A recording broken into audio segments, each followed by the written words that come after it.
അനുസ്മരണ സമ്മേളനം നടത്തി. CMB നേതാവ് മോനച്ചൻ്റെ മാതാവ് ഏലിയാമ്മ ലൂക്കോസിൻ്റെ അനുസ്മരണ സമ്മേളനം CMB general secretary Shri CP John ഉദ്ഘാടനം ചെയ്തു.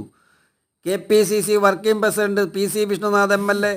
NK പ്രേമചന്ദ്രൻ MP, DCC മുൻ president advocate Chithara Madhu, DCC vice president KRV Sahajan, Kerala Congress Joseph സംസ്ഥാന general secretary Kulathoor Ravi, vice president CK Radhakrishnan, സംസ്ഥാന സെക്രട്ടറി വെങ്കട്ടരമണൻ പോറ്റി, മുസ്ലിം ലീഗ് ജില്ലാ secretary Abdul Gafoor,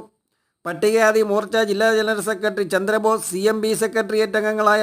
EA Kareem, Amminikuttampilla, CMB ജില്ലാ സെക്രട്ടറി അയ്യൂബ് ഖാൻ, KSYF സംസ്ഥാന vice president Santhosh Chayendran, KMF ജില്ലാ പ്രസിഡന്റ് DYS, KSYF ജില്ലാ പ്രസിഡന്റ് മിഥിൻ മോനച്ചൻ, RP സംസ്ഥാന കമ്മിറ്റി അംഗം Isaac Eapen, Kerala bank employees union ജില്ലാ secretary Ivan, Kerala bank general manager NR Roy, CIT മുൻ സെക്രട്ടറി വേണു, CMB സംസ്ഥാന കമ്മിറ്റി അംഗങ്ങളെ ബാലചന്ദ്രൻ പുനലൂർ, രഘു പത്തനാപുരം, മുരളീധരൻ പിള്ള, ആശ്രാമം ബിജു, ശൈലജ, UDF കുണ്ടറ മണ്ഡലം chairman Saleem Kurippally,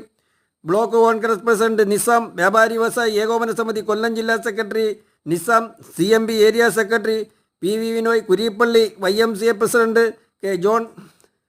YMCA secretary Thomas Kutty, ward member Binu, കർഷക കോൺഗ്രസ് മണ്ഡലം പ്രസിഡന്റ് ജേക്കബ് എന്നിവർ അനുസ്മരിച്ചു.